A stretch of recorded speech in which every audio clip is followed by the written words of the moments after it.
नमस्कार दोस्तों, welcome to my channel success junction. एक कदम सफलता की ओर और हम लेकर के आ गए हैं आपके लिए मध्य प्रदेश करंट अफेयर। जी हाँ, जैसा कि आपको पता है एमपीपीएससी के फॉर्म भरने चालू हो गए। एमपीपीएससी का एग्जाम जो है 11 अप्रैल को होगा। एमपी पुलिस का एग्जाम 6 मार्च से स्टार्ट हो जाएगा। और ऑल एमपी के जो सारे एग्जाम्स हैं उन सभी एग्जाम्स के लिए बहुत ज़्यादा महत्वपूर्ण है मध्य प्रदेश की करंट अफेयर्स। तो आइए बिना समय गवाए हुए चलते हैं पहले प्रश्न की ओर। तो यह है आपके सामने पहला प्रश्न। करेली गुड़ मेले का आयोजन कहां पर किया गया है? ऑप्शन ए है नरसिंहपुर, ऑप्शन बी है भोपाल, ऑप्शन सी है इंदौर और ऑप्शन डी है उज्जैन। तो कहां पर करेली गुड़ मेले का आयोजन किया गया है? आइए इसका आंसर देखते हैं। इसका आंसर है बी, यानी कि भोपाल में जो है करेली गुड़ मेले का आयोजन किया गया है। अब देखिए, करेली गुड़ क्यों प्रसिद्ध है। देखो, एक जिला एक उत्पाद के तहत करेली गुड़ को जो है वो भोपाल का उत्पाद घोषित किया गया है। यहाँ पर एक योजना चलाई जा रही है, एक जिले के एक उत्पाद को बढ़ावा दिया जाएगा। तो भोपाल का जो करेली गुड़ है वो बहुत ही ज़्यादा प्रसिद्ध है। करेली नामक स्थान पर इस गुड़ का निर्माण होता है और यहाँ की तुअर दाल भी जो है बहुत प्रसिद्ध है। तो करेली गुड़ मेले का आयोजन भोपाल में किया गया है और यहाँ यहीं करेली की ही जो है तुअर दाल वो भी बहुत ज़्यादा प्रसिद्ध है। और भोपाल मध्य प्रदेश की राजधानी है, जैसा कि आपको पता ही होगा। चलिए चलते हैं अगले प्रश्न की ओर।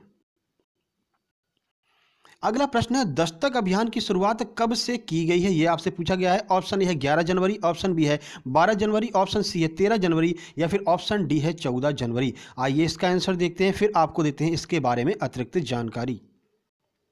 तो इसका आंसर है ए, यानी कि 11 जनवरी 2021 से यहाँ पर दस्तक अभियान की शुरुआत कर दी गई है। अब ये क्या है दस्तक अभियान?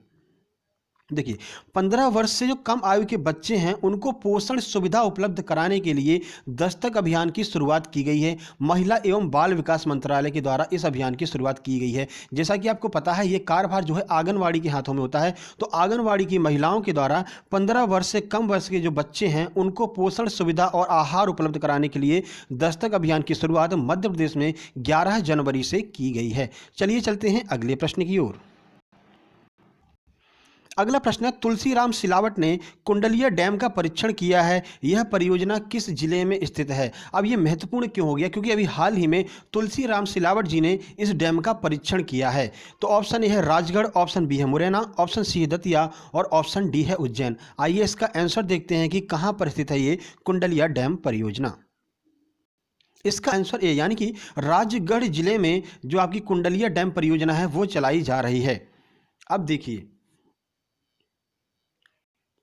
जो कुंडलिया डैम है, इस कुंडलिया डैम का भी नाम परिवर्तित कर दिया गया है और इसका नया नाम जो है वो अटल सागर बांध रखा गया है। तो आपके लिए बहुत ज़्यादा ये महत्वपूर्ण हो जाता है एमपी के सभी एग्जाम्स के लिए। यह प्रश्न आपको एमपी पीएससी 2020 और 2021 दोनों के प्री एग्जाम्स में देखने को मिलेगा, क्योंकि करंट अफेयर्स का इस बार जो है वो आपका बढ़ा दिया गया है यहाँ पर मैटर। क्योंकि आपका एक्ट एमपी पीएससी से हटा दिया गया है।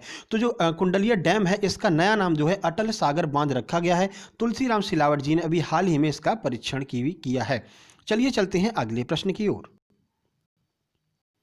अगला प्रश्न है, श्याम होलानी किस विधानसभा क्षेत्र के विधायक रहे हैं? अब ये बहुत महत्वपूर्ण क्यों हो जाता है? क्योंकि यह एक ऑब्वियसली है, यानी कि यहाँ पर श्याम होलानी का निधन हो गया है। तो आपसे पूछा जा सकता है कि श्याम होलानी किससे संबंधित हैं? ऑप्शन ए है हाट पिपल्या के हैं, ऑप्शन बी है सोनकच्छ, ऑप्शन सी है बागली या फिर ऑप्शन डी है नेमावर।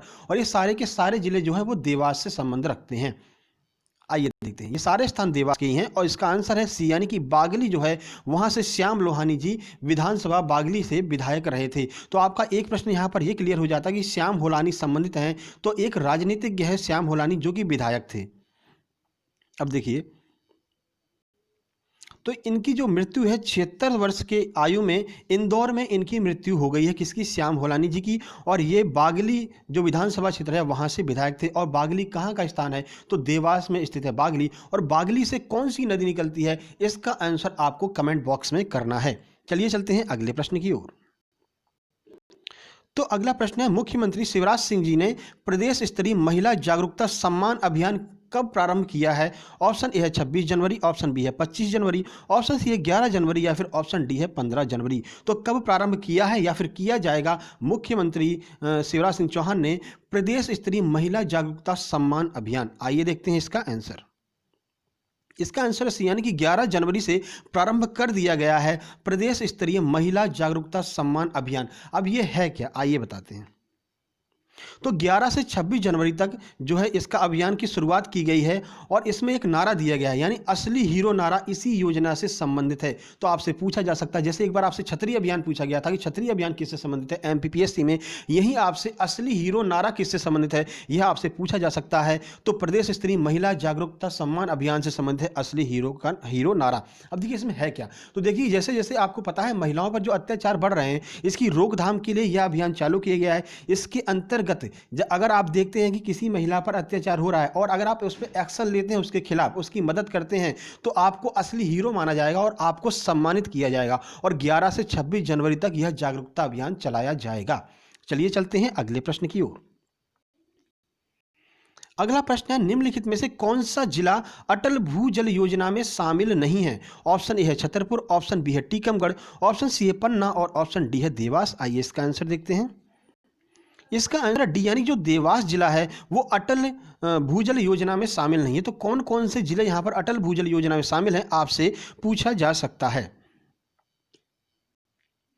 तो 6 जिले हैं जो अटल भूजल योजना में शामिल हैं, छतरपुर, सागर, टीकमगढ़, पन्ना, दमोह और नवनिर्वाचित जो जिला है नया बना हुआ वो है निमाड़ी। ये जिले शामिल हैं। 2025 तक यह लक्ष्य रखा गया है कि जो भूजल है, जो पीने योग्य पानी है, वो इन सभी जिलों में मतलब कि घर घर पहुंचा दिया जाएगा। और भारत का यह लक्ष्य कब तक का है? तो भारत ने 2023 तक यह लक्ष्य रखा है कि सभी घरों में पेयजल उपलब्ध कराया जाएगा।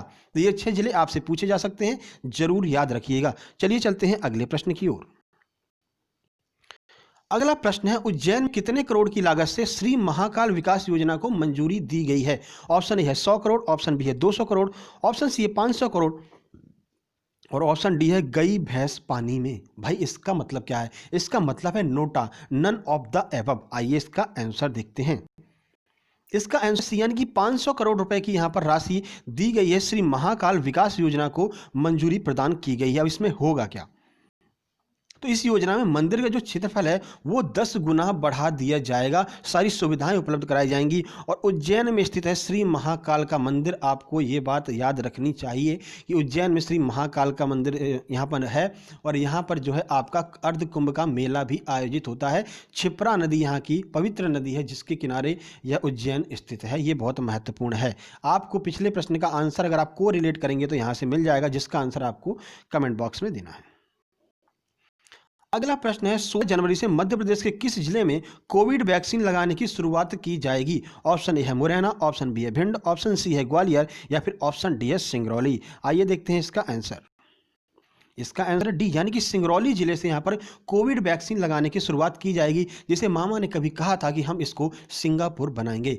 तो जी हाँ, मध्य प्रदेश के सिंगापुर यानी सिंगरौली से कोविड वैक्सीन की जो टीका है उसको लगाने की शुरुआत की जाने वाली है। चलिए अगले प्रश्न की बात करते हैं। वर्ष 2020 का राष्ट्रीय कवि प्रदीप सम्मान से किसे सम्मानित किया गया है? ऑप्शन ए है कुंवर बेचैन, ऑप्शन बी है डॉक्टर कुमार विश्वास, ऑप्शन सी है शिव ओम अंबर और एक बार फिर से ऑप्शन डी है गई भैंस पानी में। आइए देखते हैं इसका आंसर। इसका आंसर है सी, यानी कि शिव ओम अंबर को 2020 के लिए राष्ट्रीय कवि प्रदीप सम्मान से सम्मानित किया गया है। एक बात और आप याद रख लीजिए, 2019 के लिए कुंवर बेचैन साहब को यहां पर राष्ट्रीय कवि प्रदीप सम्मान से सम्मानित किया गया था। तो आपको याद रखना है कि कौन सा पूछा जा रहा है, 2020 या फिर 2019। 2019 के लिए कुंवर बेचैन साहब को और 2020 के लिए शिव ओम अंबर को दिया गया है। अब कवि प्रदीप कौन थे? तो आइए आपको बताते हैं।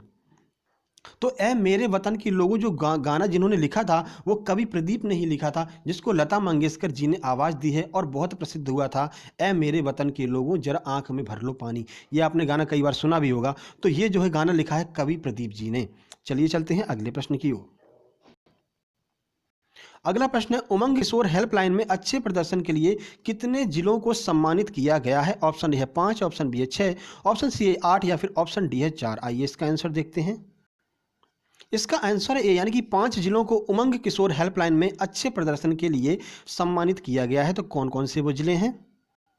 तो देखिए, ग्वालियर, होशंगाबाद, रतलाम, छतरपुर और सिवनी, इन जिलों को सम्मानित किया गया है उमंग किशोर हेल्पलाइन में अच्छे प्रदर्शन के लिए। अब देखिए, किशोरों को लॉकडाउन में शिक्षा उपलब्ध कराने के लिए उमंग किशोर हेल्पलाइन की शुरुआत की गई थी जनवरी 2020 में, और एक साल जब पूरे हुए हैं तो यहाँ पर एनालिसिस किया गया कि कौन सा ऐसा जिला है जिसने बहुत अच्छा प्रदर्शन किया है। तो टॉप 5 जिले जो हैं वो आपके सामने हैं, ग्वालियर, होशंगाबाद, रतलाम और छतरपुर और सिवनी, इन जिलों ने बहुत अच्छा प्रदर्शन किया है। तो यह प्रश्न आपके लिए महत्वपूर्ण है, आपकी आगामी एमपी की परीक्षाओं में पूछा जा सकता है। चलिए चलते हैं अगले प्रश्न की ओर। तो देखिए, ये आपके 10 महत्वपूर्ण प्रश्न थे जो हमने आपको करंट अफेयर के करा दिए। ये सारे के सारे प्रश्न जो हैं वो आपके एमपी के एग्जाम से आपको देखने को मिलने ही वाले हैं। हम बहुत जल्द ही आपके लिए करंट अफेयर की एक बहुत बेहतरीन सी वीडियो लेकर के आने वाले हैं, अगर आप हमें यहाँ पर सपोर्ट करते हैं तो, क्योंकि बहुत मेहनत लगती है। हम 25-25 क्वेश्चन आपके लिए लेकर के आएंगे, लेकिन पहले आप इस वीडियो को शेयर कीजिए दोस्तों के पास में, हमें सपोर्ट कीजिए, तो हमको उत्साह मिलेगा और हम आपके लिए वीडियो लेकर के आने वाले हैं बहुत जल्द। अब कम्युनिटी पोस्ट में रोज शाम को 4:30 बजे हम कुछ प्रश्न पूछते हैं, और उस प्रश्न का जो जवाब देता है उसका नाम बाकायदा स्क्रीनशॉट के साथ में आपको हम दिखाते हैं। तो कल हमने आपसे प्रश्न पूछा था कि जो कठिन काव्य का प्रेत है वो किसे कहा जाता है, यूपीएससी 2017 में आया था। आइए उसका आंसर देख लेते हैं। केशव दास को कठिन काव्य का प्रेत कहा जाता है। तो किस किस ने आंसर दिया है वो हम आपको बता देते हैं। प्रशांत गुप्ता जी ने यहाँ पर आंसर दिया है केशव दास को कठिन काव्य का प्रेत आचार्य रामचंद्र शुक्ल ने कहा है। बहुत बढ़िया, आपने डिस्क्रिप्टिव में आंसर दिया। उसके बाद कुछ अन्य लोगों के भी नाम आपको बता देते हैं। तो देखिए, लवली तिवारी ने बहुत सही आंसर किया, केशव दास को कठिन काव्य का प्रेत कहा जाता है। कान्हा त्रिपाठी ने यहाँ पर बहुत अच्छा आंसर किया, केशव दास को। अवंतिका शुक्ला ने बताया है केशव दास को। पीके शुक्ला ने केशव दास बताया है, और संजय तोमर जो पोर्सा किरांश से, इन्होंने भी केशव दास को ही आंसर बताया है। तो बिल्कुल सही आंसर है आप लोगों का। ऐसे ही कम्युनिटी टैब में जो है आप आंसर करते रहिए, और आज जो प्रश्न पूछा है उसका आंसर भी आप कमेंट बॉक्स में जरूर कीजिएगा। और ये वीडियो अगर आपको पसंद आया हो तो वीडियो को लाइक कर दीजिए, दोस्तों के पास शेयर कर दीजिए कि अब आपको करंट अफेयर भी time to time Madhya Pradesh की करंट अफेयर मिलने वाली है, क्योंकि एमपी पुलिस का एग्जाम आने वाला है और एमपी पीएससी का भी एग्जाम आने वाला है। ठीक है, और चैनल को सब्सक्राइब कर लीजिए, नोटिफिकेशन बेल दबा दीजिए कि जैसे ही हम कोई वीडियो अपलोड करेंगे तो आपके पास नोटिफिकेशन पहुंच जाया करेगी। तो जल्द ही मिलते हैं एक नई वीडियो के साथ में शाम को 4:30 बजे। कम्युनिटी टैब में आंसर करना मत भूलिएगा, और आंसर के साथ साथ में लाइक भी कर दिया कीजिए पोस्ट को। तो जल्द ही मिलते हैं, तब तक के लिए नमस्कार।